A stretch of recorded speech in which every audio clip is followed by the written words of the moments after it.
हाय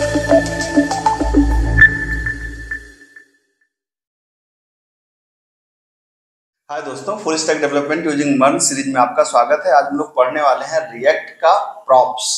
props का मतलब होता है प्रॉपर्टीज। प्रॉपर्टीज का मतलब होता है कुछ वैल्यूज जो हम पास करना चाहते हैं अपने रिएक्ट कंपोनेंट से, अपने मतलब अपने जहां पे रिएक्ट को हम कॉल कर रहे हैं वहां से अपने रिएक्ट कंपोनेंट पे। मतलब एक तरीके से आप समझ सकते हैं कि प्रॉपर्टीज एक तरीके के आर्गुमेंट्स हैं जो हम अपने कंपोनेंट को पास करते हैं। बिल्कुल सिंपल सी बात है कि रिएक्ट एक तरीके से कुछ वैल्यूज हैं जो हम अपने कंपोनेंट को पास करते हैं। पास करने का तरीका क्या होगा? बिल्कुल आसान। जैसे आप एचटीएमएल में टैग लिखते हैं ना, तो एचटीएमएल का टैग लिखते हैं, एट्रीब्यूट लिखते हैं, वैल्यू लिखते हैं, वैसे हम यहाँ पे लिखेंगे कंपोनेंट और यहाँ पर उसका एट्रीब्यूट, यहाँ पे उसकी वैल्यू लिखेंगे। बिल्कुल सिंपल ऐसे ही।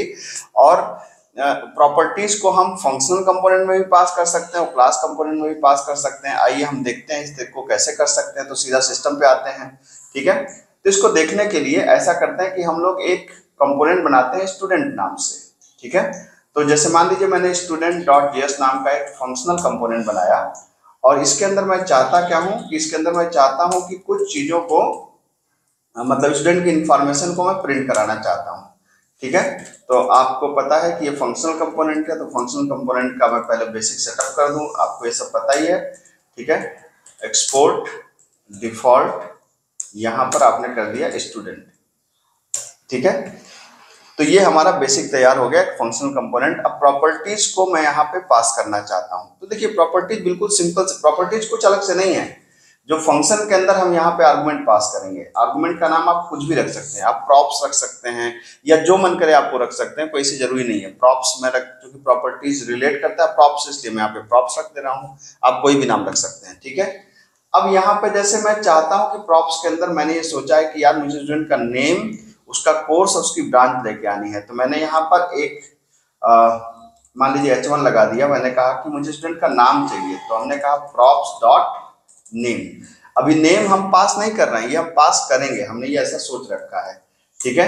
अब जैसे ये हो गया आपका, उसी तरीके से मैंने S2 कहा, मैंने कहा कि प्रॉप्स डॉट कोर्स, ये भी हम पास करेंगे, अभी हमने पास नहीं किया है। और यहाँ पर S3 के अंदर हमने कहा कि प्रॉप्स डॉट ब्रांच। तीन प्रॉपर्टीज हमने डिसाइड करी, एक नेम, एक कोर्स, एक ब्रांच। ये हमको कब सप्लाई करनी पड़ेगी? जब हम फंक्शनल कंपोनेंट को कॉल करेंगे या क्लास कंपोनेंट को कॉल करेंगे। कुल मिला के जब कंपोनेंट को हम कॉल करेंगे उस समय, ठीक है। अब देखिए ध्यान से, नेम हो गया, कोर्स हो गया, ब्रांच हो गया, ठीक है। ये क्या होगा कि जब आएगा ना, जैसे ये अलग अलग आएगा, तो अलग अलग आने के लिए इसको थोड़ा सा सेपरेशन करने के लिए मैं थोड़ा सा इसको स्टाइल लगा देता हूँ ना, क्योंकि जिससे ये जब कंपोनेंट, क्योंकि कई कंपोनेंट कॉल करेंगे तो ये थोड़ा अलग अलग दिखे। या ऐसा करते हैं, पहले हम लोग इसको ऐसे कर लेते हैं, फिर हम लोग इसकी स्टाइलिंग पे जाते हैं, ठीक है।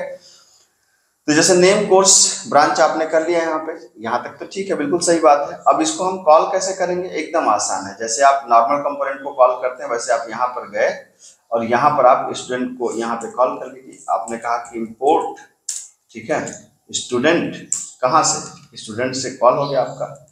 अब जब हम इसको कॉल करेंगे तो आपको पता है कि जब किसी भी स्टूडेंट को आप कॉल करते हैं तो आप स्टूडेंट के अंदर क्या करते हैं? उसकी प्रॉपर्टीज को पास करना होता है। तो जैसे यहाँ पर हमने गए, यहाँ पर मैंने स्टूडेंट को कॉल किया। हमें क्या क्या पास करना है? हमें उसका नाम पास करना है, ठीक है। तो नाम में मान लीजिए हमने कहा कि नाम दे दिया मैंने अनुज कपूर, ठीक है। उसका कोर्स पास करना है, मान लीजिए कोर्स मैंने उसका दे दिया MCA, और मैंने उसका ब्रांच दे दिया मान लीजिए कंप्यूटर साइंस, ठीक है, ये दे दिया मैंने, ठीक। अब ये एक फंक्शनल कंपोनेंट हो गया। उसी तरीके से अगर आपको कोई और देना है तो फिर से एक स्टूडेंट दीजिए, यहाँ पर किसी और की इंफॉर्मेशन देना है, नेम दे दिया हमने, मान लीजिए हमने कहा मोहसिन खान, ठीक है। और कोर्स दे दिया हमने मान लीजिए कि बीटेक, और ब्रांच दे दिया हमने IT, मान लेते हैं, ठीक है। तो ब्रांच दे दिया हमने IT, ठीक। ये देखिए, तो दो स्टूडेंट की इंफॉर्मेशन हमने पास करी। तो ये दिखेगा कैसे? ये दिखेगा कुछ इस तरीके से, ठीक है। Anuj Kapoor MCA computer science, Mohsin Khan BTech. अब देखिए दो कंपोनेंट हैं, तो मैं इसी को सेपरेट करने की बात कर रहा था कि दोनों थोड़ा अलग अलग नजर आए। तो अलग अलग नजर आए तो इसके लिए मुझे यहाँ पे थोड़ी सी मैं स्टाइलिंग मार सकता हूँ। तो बेसिक कंसेप्ट तो समझ में आ गया होगा आपको। यहाँ पर एक एक फंक्शन कंपोनेंट है, प्रॉप्स नाम का एक वेरिएबल है जिसके अंदर नेम, कोर्स, ब्रांच हम लेके आ रहे हैं और यहाँ प्रिंट करा रहे हैं। ये सप्लाई कहाँ से हो रही है? ये सप्लाई यहाँ से हो रही है। रही बात इसको थोड़ा सेपरेट करने की, जो मैं आपसे कह रहा था शुरुआत में, थोड़ा सा आप यहाँ पे क्या कर सकते हैं, यहाँ पे एक डिवीजन लगा दीजिए और डिवीजन के अंदर आप एक स्टाइल लगा दीजिए जिससे थोड़ा सा ये अलग हो जाए, बस इतना मतलब है। तो यहाँ पर हमने क्या किया, एक स्टाइल लगा दिया, एक इनलाइन स्टाइल हम लिख सकते हैं। यहाँ पर इनलाइन स्टाइल आपको पता है कि यहाँ पर जैसे आपने कहा बॉर्डर, हमने कहा 2 पिक्सल सॉलिड और कलर मान लीजिए हमने कहा रेड कर दिया। और उसी तरीके से हमने क्या कर दिया, बैकग्राउंड कलर, बैकग्राउंड कलर, और बैकग्राउंड कलर हमने क्या कर दिया, बैकग्राउंड कलर हमने बोल दिया येलो।